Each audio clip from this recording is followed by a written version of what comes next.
Hey guys, Steeble here. Today we're going to talk about the Baltimore and radar ships in general. I do have a little bit of a programming note though. Tomorrow's the July 1st update, German cruisers coming out. I've been kind of playing around with trying to set up my stream all weekend to get on Twitch, but setting up a stream on a computer is extremely complicated, and I just can't get it working to my standards. But I did try and use the PS4's built-in streaming option earlier. I just did a test stream for about 3 minutes earlier today. A lot of you popped in just to say hi and see what the heck was going on, and from what I heard, the audio and video and sound and all that was working well. So I'm going to attempt to stream tomorrow just to kick off the German cruiser line. If you want to stop by, I'll plan on doing that around 10 o'clock Central Time, give or take. But today we're going to be talking about radar ships in general. Now, if you're familiar with like my targeting video, or if you watch my channel a lot, you know I always prioritize killing destroyers. They're the most potentially dangerous ship to the largest pool of HP on your team, which is battleships. Destroyers can kill battleships very efficiently. They're very dangerous, and battleships are not very well equipped to counter destroyers. So getting rid of destroyers is extremely important for your team to do if you're trying to win. And cruisers are the ship class that's meant to counter destroyers. Now if you put a radar on a cruiser, it becomes extremely dangerous to destroyers. We'll see a couple times in this match. Right off the bat, here we got this Jervis. You can see he's smoking up. Now I'm switching to HE, and I'm ideally waiting until that shell's loaded. I fired one there. Pop the radar immediately. Usually what you want to do before you use the radar is wait until your shells are loaded, because you're usually going to get 2 shots off per radar charge, at least on the ships that we have that currently have radar.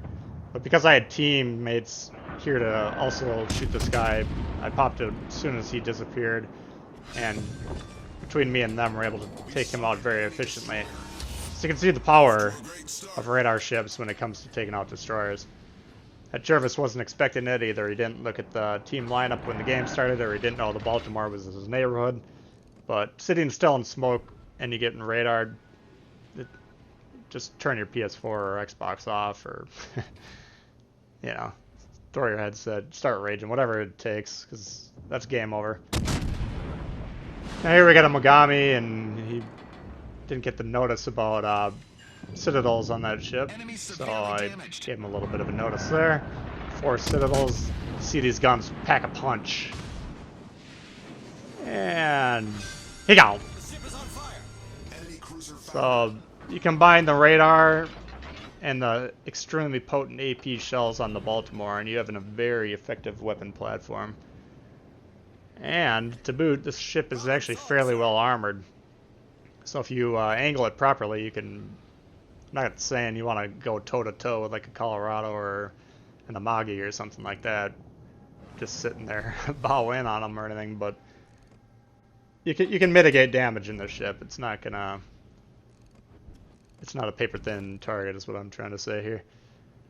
Now in this next sequence, I'm going to shoot primarily AP. AP on these high-tier heavy cruisers of American, or the USN line, is very effective, especially on the Baltimore. I find you can actually citadel ships at basically full range with these guns. This doesn't end up being the best example of it, and looking at the map, it looks like he's kind of angled in a little bit steeper than I realized when I was playing the game. So you always want to be checking the map. It's a lot easier to tell how a ship's angled by utilizing the map than it is just utilizing what's on the screen. But if a cruiser's broadside to you and you can hit him with AP, definitely go for it. That's an extremely dangerous situation for him to be in. Same thing with battleships. You can hit waterline citadels with this AP. Happens a lot. You can also aim higher up on the deck, shoot for an upper hull / superstructure shot, and if you're landing those, you can routinely get 3, 4, 5, 6k damage per volley. So 2 volleys every 30 seconds, 25 seconds, whatever it is. You know, that's roughly a citadel shot from a battleship. So you got a Baltimore shooting at you and you're in a battleship and you think, guy's shooting AP, it ain't no problem, beware, because it is a problem. Now again, I need to be looking at the map. The guy's basically angled completely away from me, so even though it looks semi-flat on the game screen, should be shooting HE at this point for sure.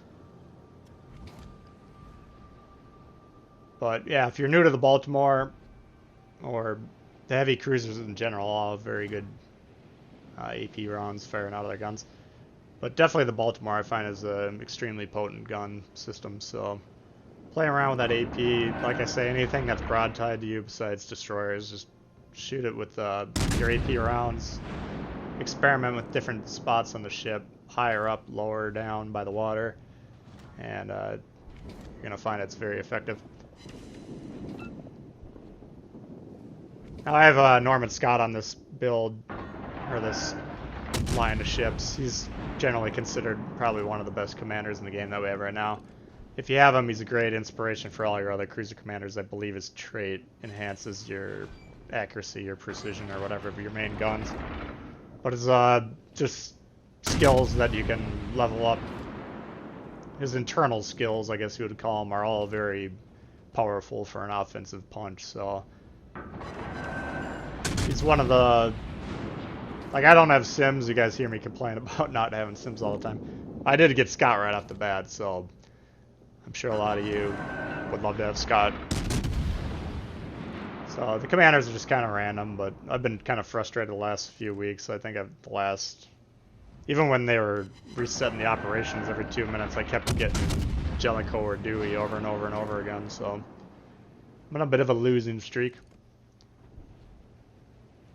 But anyway, getting back to the game now, you want to try and utilize islands on these American heavy cruisers. They're not the most nimble ships, and if you're getting shot in the side, that's going to be a problem for you. They're not well armored on the sides at all.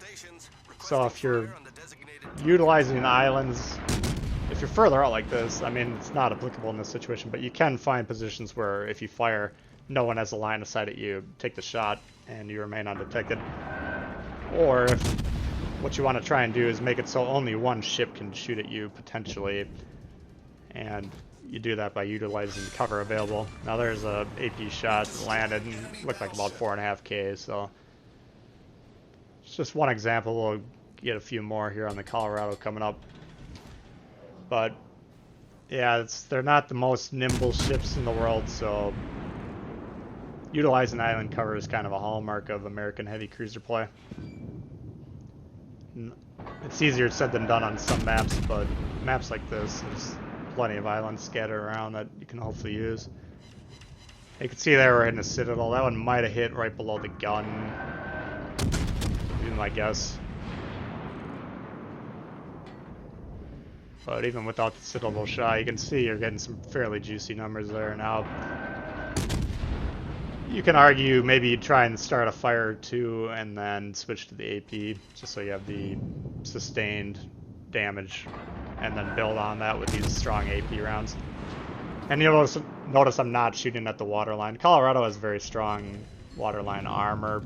I probably could penetrate it from this range and the angle that these shells are coming in at, but 3 to 3, or no, it's 3 to 5 in this situation, so I'm trying to play aggressively conservative, if that makes sense. Here's an Atlanta. Atlanta's at a spawn of Satan. Anytime you see Atlanta, kill that son of a gun. I won't have as big of a problem with Atlanta once people don't play them as often, but most of the high tier games you got, there's like 2 or 3 of them right now. It's just rather annoying. Now there you notice, if you're keeping an eye on the map, which I wasn't doing the greatest job of there, that guy was visible on and off for the last 30 seconds to a minute. But I was really focused on what was going on in front of me. You need to try and practice. Shoot your shot. You got time, there's time before you need to shoot the next shot. Check the map, just see what's going on. You need to look for broadsides if you got AP loaded. Destroyers need to look for broadsides, that's the juiciest torpedo target. Every ship needs to be looking for broadsides. You need to see what your team's doing, what the enemy's doing, so check the map as often as you can. You know, there's a lot going on visually on the main screen, but information-wise, there's way more contained in the map than there is on the main screen. So you can check enemies' armor wrangling, position, potential broadsides, what your team's doing, yada yada yada. It's all there. Now there they had the Iowa undetected until now, and I see he's behind this Colorado, which is going to present a problem for me because now I have to angle from multiple battleships. And here's our friend, the Atlanta.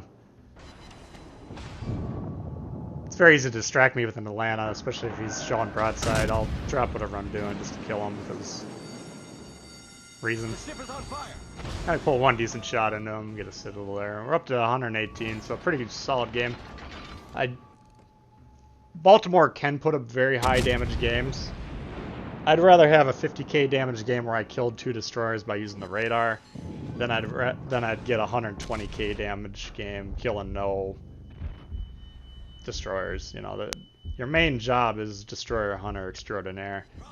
So I've had numerous games that I consider very good games in this where if you saw the damage total, you'd be like, not interested. But it's kind of the definition of a support ship is these heavy radar cruisers. So 3-3 ship-wise here. Health-wise, I'm in a very precarious situation, so I'm going to try and do as much damage as possible. Again, this Colorado refuses to not show me the broadside, so we're just going to keep racking up these juicy several thousand salvos.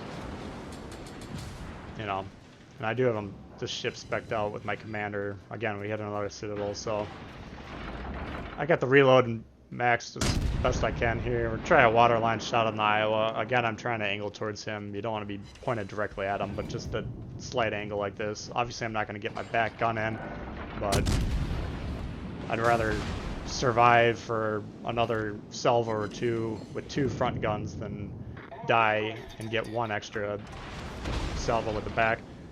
Now here we got AP loaded. I could die at any second, so I don't have time to load in the HE, but I do fire off the radar just so these guys can see this guy. We get the guns to bear, take a shot. Now we immediately switch to HE just on the off chance I survive long enough to do anything. And I actually bounced all those shots, so don't sleep on the Akatsuki's armor there. It's a heavily armored destroyer. But again, Baltimore, the destroyer, it's not a fair fight whatsoever. So if you're playing cruisers and you're not focusing on destroyers, you're not doing it right. If you're playing the Baltimore and you're not focusing on destroyers, no comment. Now I'm pulling forward here a little bit. The ship is very hard to start and stop, so you need to know when you're going to stop about 5 seconds before you are and slam it all the way into reverse. But because even though I was trying to slow down, my momentum carried in. I knew roughly where the Colorado was, and I got too far ahead of myself. I potentially could have gotten a couple more salvos off on the Iowa. Could have made a difference. In this particular case, it didn't because my teammate decided to run away for the rest of the match, which prevented us from having any chance of winning. It would have been tough for him either way, but I appreciate the effort when it's presented. So that'll do it for this one. Again, if you come by July 1st in the morning, I should be streaming, hopefully, if it works. But if you did like the video, please hit the thumbs up. If you're new to the channel, consider subscribing. Lots of World of Warships coming all the time. Questions, comments for me, leave them below. I always love to hear from you guys. And we'll see y'all later. Alright, peace.